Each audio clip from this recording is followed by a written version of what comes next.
Imagine this. One day you're living your life and the next you're a millionaire. An unexpected inheritance doesn't just give you a fortune, but a stunning Victorian mansion and a thriving business. The very parents who abandoned you without a word 15 years ago are standing right in front of you smiling. What would you do? My name is Elaine, I'm 28 years old, and yesterday I became a millionaire. My Aunt Vivian left me everything. $2 million, her Victorian mansion, and her business shares. I was still processing my grief when they walked in. Then my lawyer entered the room and their faces turned ghostly pale. Before we dive into this wild story, let me know where you are watching from in the comments. Hit that like button if you have ever had to deal with toxic family members, and subscribe to join our storytelling community. Dad worked as a sales manager at a local car dealership, and Mom taught 3rd grade at the elementary school nearby.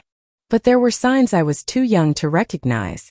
The increasing number of overtime shifts that left him coming home smelling like cigarettes and alcohol instead of car polish seemed harmless at first. Then his friendly games evolved into weekend trips to Atlantic City. I overheard my mother crying one night, begging him to stop before we lost everything. Mom changed too. She called in sick to work more often, spending days in bed with the curtains drawn. The refrigerator emptied, and when I asked about grocery shopping, she would snap at me to make do with what we had. Some days she would stare at me as if trying to memorize my face, then break into tears and lock herself in the bathroom. I kept my grades up, cleaned the apartment without being asked, and never complained about wearing the same clothes until they were threadbare. I woke up late because Mom hadn't come to remind me about school. The apartment felt different immediately, too quiet, too empty. Their bedroom door stood open, which was strange because Mom always kept it closed during her bad days. The closet doors gaped open too, half the hangers empty. Their dresser drawers were pulled out, only a few forgotten socks remaining. On the kitchen counter I found a single-page note in my mother's handwriting. Just like that, 13 years were reduced to 16 words. I called my mother's cell phone repeatedly, each unanswered ring making my chest tighter. I tried my father's number, but it had already been disconnected. I searched for address books, emergency contacts, anything that might help me understand what was happening. She was my father's older sister, a stern businesswoman who lived in a different state. She never married, never had children, and according to my parents, never approved of their lifestyle. I spent that night alone, afraid to tell anyone what had happened. What if they put me in foster care? I survived on cereal and cried myself to sleep on the living room couch, waiting by the phone. On the second day, our landlord knocked, demanding the overdue rent. When I told him my parents were away, he eyed me suspiciously and mentioned something about calling social services. On the 3rd day, I finally called my school counselor, who immediately involved Child Protective Services. The social worker who came, Miss Dawson, had kind eyes and a voice that reminded me of warm blankets. The alternatives are foster care or... There was a long pause. Tomorrow morning would be best. She cannot stay in the apartment alone another night. Her expression when she saw me was not one of joy or even pity. It was determination mixed with resignation. The social workers handled the paperwork while I filled a single suitcase with clothes and stuffed my backpack with photo albums and my favorite books.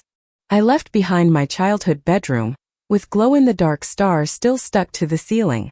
The drive to Aunt Vivian's house took 3 hours. She didn't speak much, except to ask if I was hungry or needed a bathroom break. I stared out the window, watching my world literally drive away in the rearview mirror. She hired excellent lawyers and never once suggested sending me elsewhere, even when the process became lengthy and difficult. The court tried to locate them to terminate their parental rights officially, but they seem to have vanished completely. Adults make adult decisions based on adult problems, she would say. Children blame themselves because it gives them a sense of control. If it was your fault, you could fix it. But this was never yours to fix, Elaine. As time passed, my desperate search slowed. Through it all, Aunt Vivian remained not warm, not affectionate, but dependable. She never once broke a promise, never missed an appointment, never failed to provide what I needed. It was a different kind of love than what I had lost, but it was real. Moving into Aunt Vivian's home was like being transplanted to a foreign country. My bedroom was larger than our entire former apartment, with heavy velvet curtains and an antique four-poster bed that made me feel like I had stepped into a period drama. Breakfast at 7 sharp. Beds made before leaving for school. No shoes on the hardwood floors. Piano practice for 1 hour daily whether I showed talent or not. Homework completed at the desk, not on beds or couches. No television on weeknights. Late to breakfast? No breakfast and a reminder that the kitchen closed at 7:30. Homework incomplete. My weekend plans were canceled until assignments were finished to her satisfaction. Behind her rigid exterior, however, I occasionally glimpsed something unexpected. Aunt Vivian had built her fortune from a small inheritance, turning a local houseware store into a chain of 30 upscale home decor boutiques across 3 states. She worked long hours but always returned for dinner, often bringing paperwork to complete afterward. On weekends, she took me with her to business meetings, expecting me to observe and learn. Watch how people negotiate, she would instruct. Education was paramount in her value system. I struggled with the coursework initially, spending hours at my desk trying to catch up.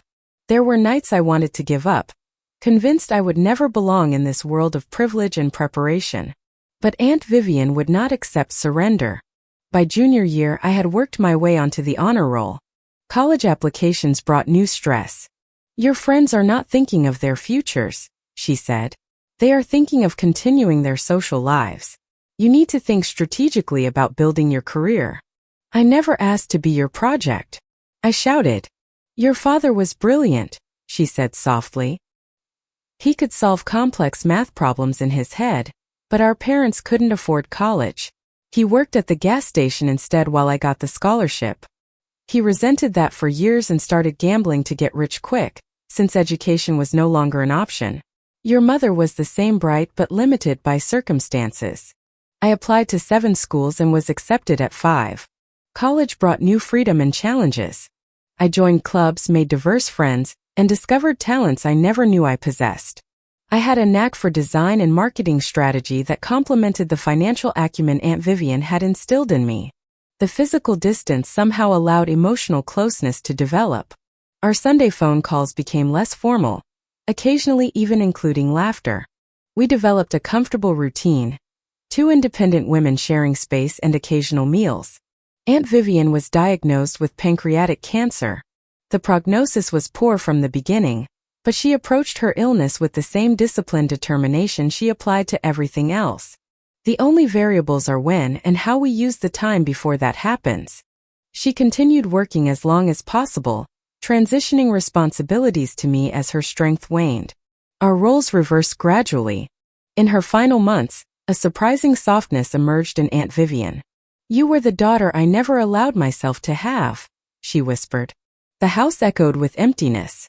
I would catch myself listening for her footsteps or saving articles I thought might interest her. I never expected to see my biological parents again, until the day of the will reading changed everything. The letter mentioned that all interested parties would be present, but I assumed this meant only me and perhaps some business partners or charitable organizations Vivian might have included. Thompson was a distinguished man in his 70s, with a full head of silver hair and wire-rimmed glasses that he peered over rather than through.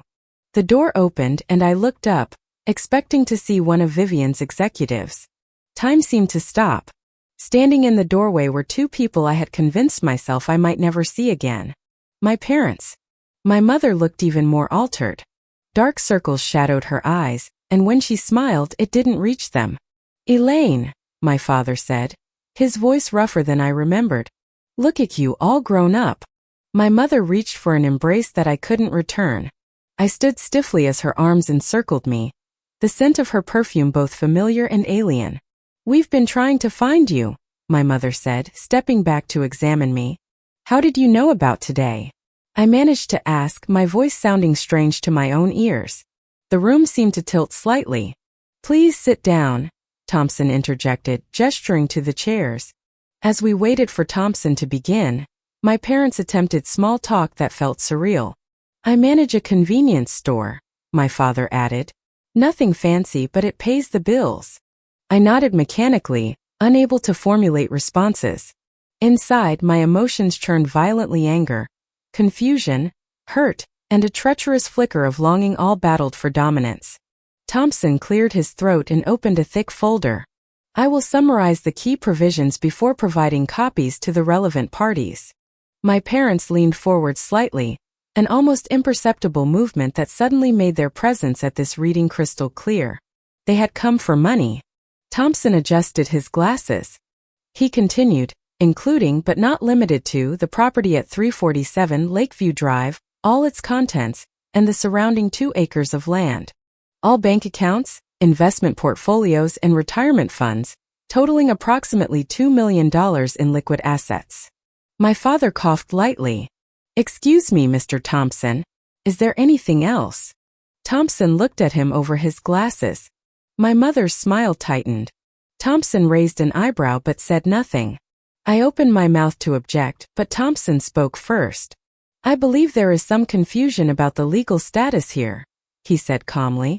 Perhaps we should continue this discussion tomorrow, when I can have all the relevant documentation prepared. Shall we say 2 o'clock? My parents exchanged a quick glance before my father nodded. That would be fine. We're staying at the Westmont Hotel downtown. We could meet for lunch before that, Elaine, to catch up properly. Before I could respond, Thompson stood.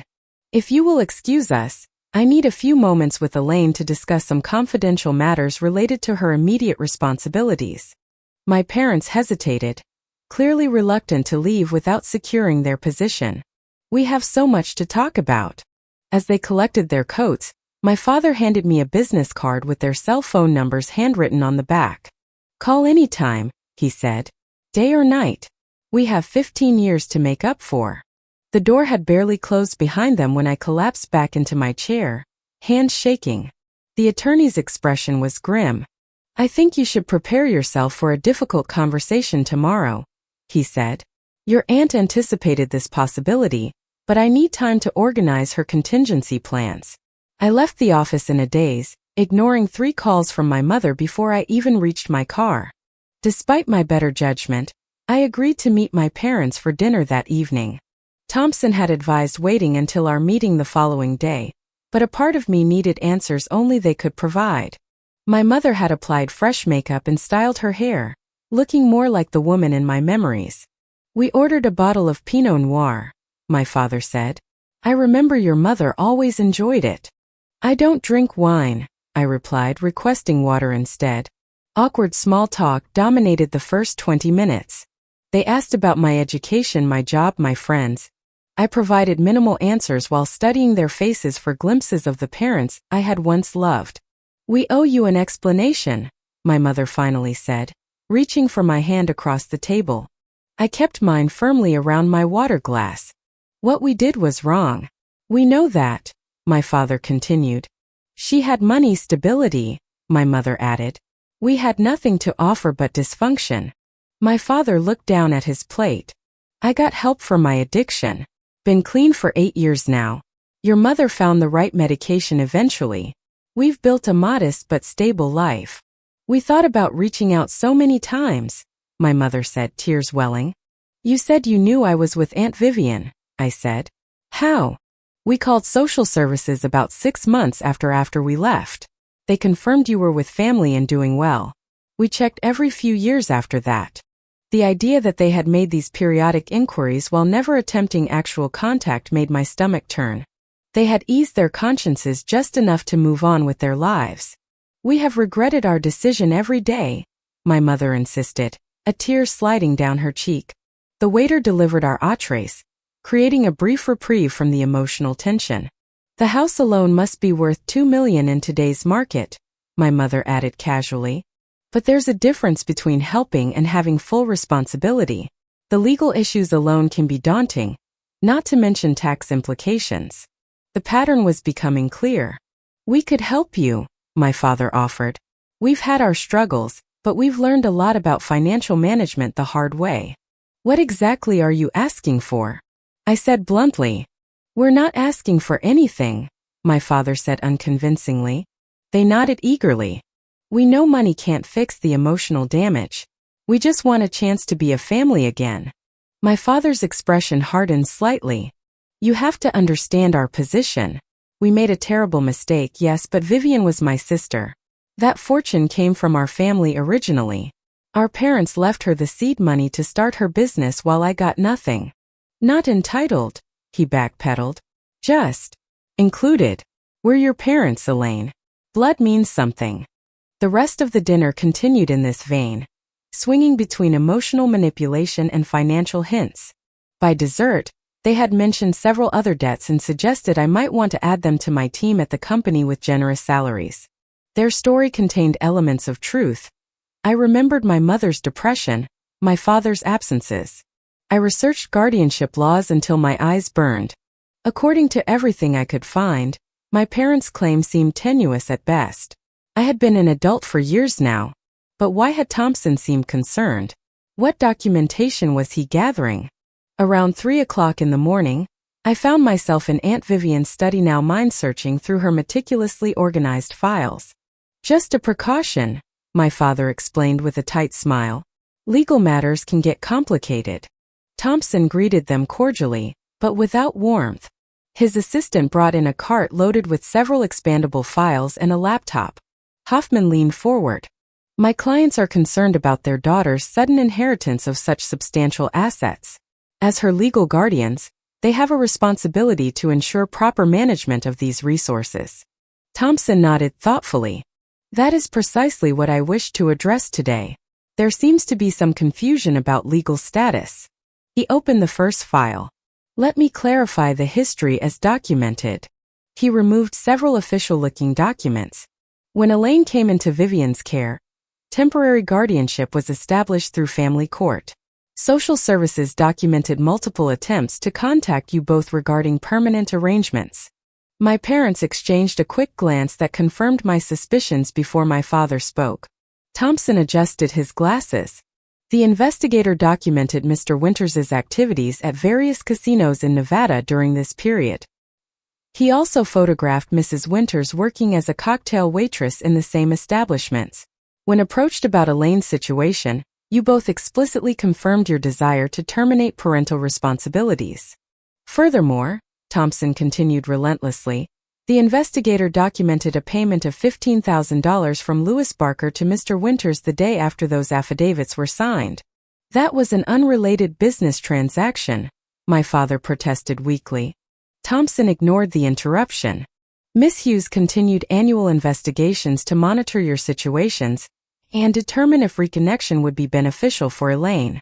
I have reports spanning 15 years documenting continued gambling activity, multiple evictions, job terminations, and several incidents involving collection agencies. Particularly noteworthy are these documented attempts by Mrs. Winters to contact Elaine when she turned 18. 3 occasions when Mrs. Winters called Vivian's home but hung up without speaking. And this email sent to Elaine's college account, but never opened due to incorrect addressing. Most significantly, Thompson said, removing a sealed envelope, Vivian left this letter to be opened in exactly this circumstance. I shook my head and broke the seal, unfolding several pages covered in familiar script. If you are reading this, it means I have passed on and your parents have suddenly reappeared in your life. This is not a coincidence. Over the years, I have documented multiple instances where they attempted to extract money from me, using you as leverage. 6 months after you came to live with me, your father contacted me demanding $50,000 in exchange for not challenging the guardianship arrangement. I paid it against my better judgment, fearing a custody battle would traumatize you further. He returned 3 years later asking for more, claiming gambling debts had put his life in danger. I refused and instead hired security for our home. I looked up briefly to see my father staring at the floor. Tears blurred my vision, but I forced myself to continue. Thompson has all the necessary documentation to protect you legally. The guardianship was converted to a legal adoption when you were 16, though I kept my surname and did not change yours, hoping someday reconciliation might be possible. You have been legally my daughter since then, and they have no claim to you or your inheritance. I had to pause processing this revelation. Whatever you decide regarding a relationship with your biological parents must be your choice. But please protect yourself financially. Blood relation does not entitle anyone to the rewards of our hard work or justify their past neglect. Remember that family is built through consistent care and sacrifice, not DNA. I am proud of the woman you have become. Trust your judgment. All my love, Vivian. Thompson cleared his throat. I have the adoption papers here, legally binding and properly executed through family court. I also have documentation of the multiple financial solicitations mentioned in the letter. He turned to my stunned parents. Additionally, Miss Hughes included a specific clause in her will that any legal challenge to these arrangements would result in the entire estate transferring to a charitable foundation for abandoned children. There would be nothing left for anyone to claim. Their attorney, looking increasingly uncomfortable, leaned over to whisper something to my father. We had no idea about any adoption, my father said, his voice hollow. We were told temporary guardianship only. By whom? Thompson asked pointedly. All communications are documented in these files, Thompson countered, patting a thick folder, including your signed consent forms. I believe the security cameras in this office are recording that outburst, Thompson noted calmly, which directly contradicts your previous statement about forgery and could constitute an admission of accepting payment to transfer parental rights. I found Vivian's file last night. I know about the other families too. Save it, I interrupted, suddenly exhausted by their performance. No, he answered. The estate transfers to you cleanly. Your parents have no legal standing to challenge the will or the adoption. Then I would like them to leave. Any further contact with Miss Winters should be directed through my office. You can't do this, my father shouted, his face reddening. She's our daughter. This is not who we raised you to be. We gave you life. And Vivian gave me everything else, I replied, including protection from people who see relationships as transactions. Thompson sat beside me, rather than behind his imposing desk. This unexpected connection to Aunt Vivian brought fresh tears. Why did she never tell me about the adoption? The restraining order was granted, and my biological parents faded back into the silence they had occupied for 15 years. I still have the letter my mother sent. I haven't responded and I don't think I will. My peace no longer depends on their remorse. It's a peace I built myself on the foundation Vivian gave me. The house is truly a home now, filled not with silence, but with the warmth of my chosen family. Mrs. Bentley still tends to the house, but now she often stays for a cup of tea, sharing stories of Vivian's quiet determination and secret acts of kindness that I never knew about. His name is Mark, and he's an architect who loves old houses as much as I do. He was right. The Vivian Hughes Foundation is thriving. I am Vivian's daughter, and my life, filled with love and meaning, is her final, most beautiful gift. Thank you for being a part of my journey today. Share this video with anyone who might need a reminder that the family we choose can often be the one that truly heals us. Until next time, remember to build the life you deserve. Another year has passed, a year of profound peace and quiet growth. The business is flourishing, expanding in ways that honor Vivian's vision while embracing the future she prepared me for. It's found in the small, beautiful moments that now fill my days. The air was sweet with their perfume. Under a sky painted in shades of orange and purple, he knelt on one knee. He talked about my resilience, my heart, and the home we had started to build together, right here. Of course I said yes. The ring on my finger feels less like a piece of jewelry and more like a promise of a future built on trust, respect, and a love as steady and dependable as Vivian's had been. The foundation had its own milestone recently.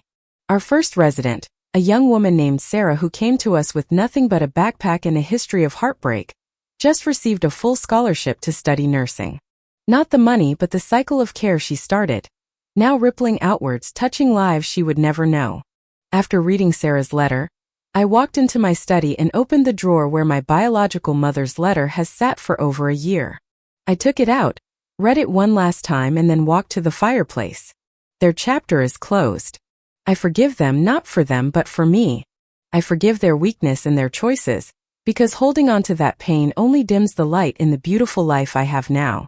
It's a verb. It's showing up. Vivian was my family, and now I get to be that for others. Until next time, remember that your past does not define your future.